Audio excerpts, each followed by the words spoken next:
ஐயா மோர் குடிச்சிட்டு போங்க. எல்லா பிரச்சனையும் முடியட்டும். சாப்பாடே சாப்பிடுறேன். வரம்மா. வர ராமச்சந்திரன். சாமி. எல்லாருக்கும் வரேன்.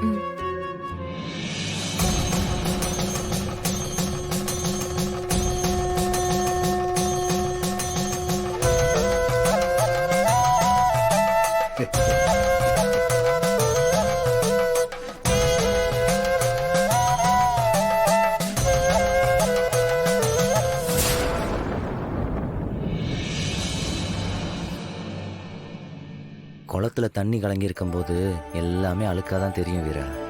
கொஞ்சம் டைம் கொடுத்து பாரு, எல்லா அழுக்கும் கீழே போய் தெளிவாகும். கடவுள் இவர் மூலியமா உன்னை தெளிவா யோசிக்க சொல்றாரு. யோசி.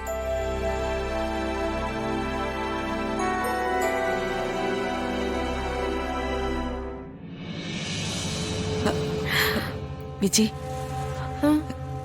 நீ ஒன்னும் கவலைப்படாத. என்னத்த அவர் பாட்டுக்கு வந்து என்னென்னமோ சொல்லிட்டு போயிட்டாரு. எனக்கு ஒரு நிமிஷம் கை கால்லாம் ஆடி போச்சு. டேய் என்னடா, அவர் என்ன பொய்யா சொல்ல போறாரு? அவர் சொன்னா எல்லாம் சரியாதான் இருக்கும்.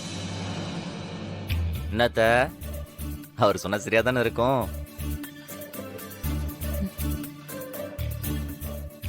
ஏன் அத்த பதில் பேச முடியலையா? இதே வேற யாராவது சொல்லியிருந்தா சட்டைய பிடிச்சு சண்டைக்கு போயிருப்பீங்கல்ல. சாமி சொன்னதும் அப்படியே வாய் அடிச்சு போய் நிக்கிறீங்க. நான் தப்பு பண்ணல பண்ணல பண்ணலன்னு எத்தனை வாட்டி சொல்லியிருக்கேன். என்னை யாருமே நம்பலல்ல.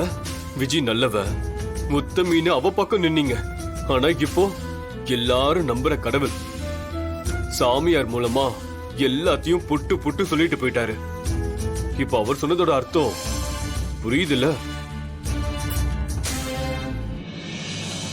சரி, இப்ப என்ன பண்ண போறீங்க அத்தை? அத்தை, இந்த ஜென்மத்துல மட்டும் இல்ல, இன்னும் எத்தனை ஜென்மம் எடுத்தாலும் பிருந்தா தான் என் பொண்டாட்டி.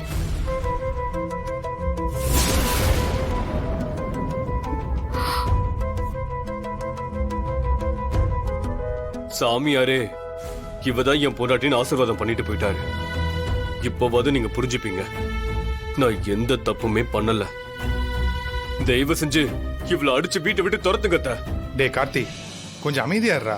ஏய் விட்ரா, எனக்காக நீங்க யாரும் பேச மாட்டீங்கல்ல, அப்போ நான் தான் எனக்காக பேசி ஆகணும்.